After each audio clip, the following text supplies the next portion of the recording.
Tenemos al presidente de la Refinería Dominicana de Petróleo en línea, Felucho Jiménez, con quienes vamos a conversar respecto a la situación que define en el país, en el mercado de combustible dominicano, la inestabilidad de precios del petróleo.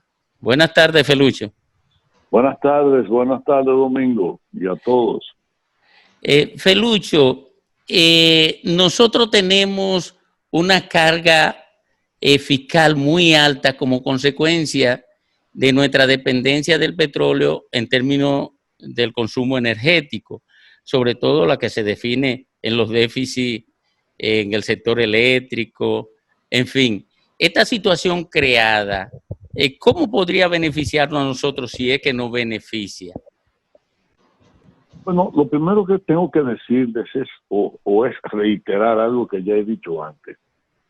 La capacidad de almacenamiento, no solo de la República Dominicana, de Estados Unidos, de Francia, Alemania, de cualquier país del mundo, es una capacidad limitada. Es decir, el crudo no es algo que puede almacenarse en cualquier sitio. Son tanques que se especializados a esos fines. El mundo tiene diferentes formas de almacenar crudo. Puede ser en tanques, en tierra, puede ser en buques cisterna, que también los hay, pero básicamente de esas dos formas. Como ustedes han visto, la economía mundial se ha reducido a menos de la mitad. Eso implica una reducción extraordinariamente baja, una reducción, alta de la demanda de gasolina, de combustible de avión, de gasoil, etcétera. Y las refinerías, todas, desde refinerías viejas como la nuestra, que pasa de los 40, casi los 50 años, hasta refinerías recientes, tienen una estructura técnica en la que se determina el porcentaje de productos que van a ser sacados por cada barril de crudo que se procese. En el caso, por ejemplo, de la República Dominicana, nosotros tenemos una refinería que el 18% aproximadamente de lo que procesa es combustible de avión. Y como eso es así, y no hay ahora vuelos comerciales activos, nosotros paralizamos la refinación. Y la paralizamos hace aproximadamente 2 semanas. Y quizás algo más. No podemos, en consecuencia, aprovecharnos de esa baja de precio porque los almacenes nuestros, los tanques nuestros para crudo están absolutamente copados, es decir, llenos. Nosotros tenemos una capacidad de 900,000 barriles y en la actualidad tenemos 900,000 barriles de crudo listo para ser procesados, que no los procesamos porque hay derivados de esa refinación, como el combustible de avión, que no tiene venta. Al no tener venta, no podemos refinar. Y así pasa en Estados Unidos, así pasa en Inglaterra, así pasa en muchos países, en prácticamente el mundo entero. Y eso es el motivo esencial por el cual los precios a futuro, a mayo, se desplomaron. Y yo quiero aprovechar para decirles que hay quienes creen que hay un solo precio del petróleo, y no es así. Hay un precio del petróleo para despacho inmediato, hay otro precio para el mes siguiente y hay otro precio para dentro de 2 meses.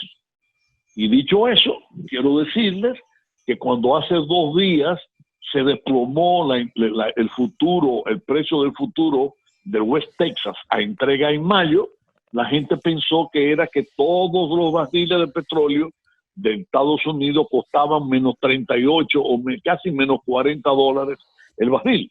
Y no era así. Ese mismo día, a esa misma hora, el crudo de Texas para entrega inmediata superaba un poco los $15 el barril. ¿Me doy a entender? Sí. Perfecto. Perfecto. Adelante, Andrés. Bueno, Felucho, ¿qué porcentaje compra el país en crudo? Es decir, vamos a ponerlo en estos términos. El país debe estar consumiendo aproximadamente 65 millones de barriles de hidrocarburo al año. Y de esos 65 millones, la refinería, que es la única que procesa crudo y en consecuencia es la única que compra el petróleo en su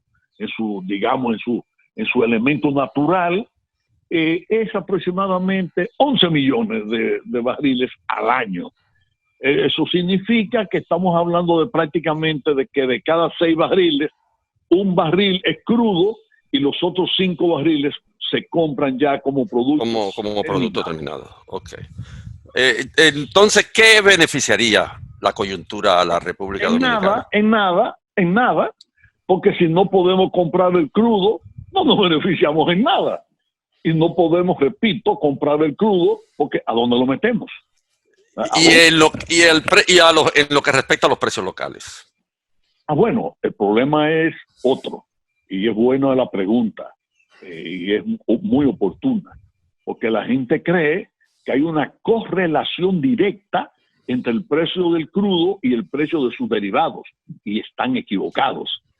Si el crudo baja un 20%, hay gente que cree que el precio de la gasolina debe bajar un 20%, que el de gasoil debe bajar un 20%, pero no es así. Mientras el crudo entrega a futuro, a mayo, se desplomó en un 305%, el gasoil, por ejemplo, se había bajado en menos de un 20%. Y la gasolina premium en menos de un 5%. Felucho, te habla Fafa. Una pregunta. ¿No sería factible pensar entonces que ahora que se ha abaratado, pero no se puede aprovechar, se revise la capacidad procesadora de nuestra refinería para que pueda participar en la purificación del petróleo y vender más elementos? ¿No podría ser un buen negocio ahora que está parado eso? Fafa, tendríamos que pensar en lo siguiente. Cambiar la tecnología de la refinería, que es una refinería de casi 50 años. Vamos a mejorarla. Claro, y que en consecuencia produce más derivados pesados que livianos. Voy a poner un ejemplo. Cuando se entra un barril de petróleo de crudo en la refinería, hay el más pesado, el producto que sale de ahí más pesado, ¿cuál es? El fuel oil. ¿Y cuál es el más liviano? El gas, el GLP. Bien, la refinería nuestra tiene una tecnología muy vieja.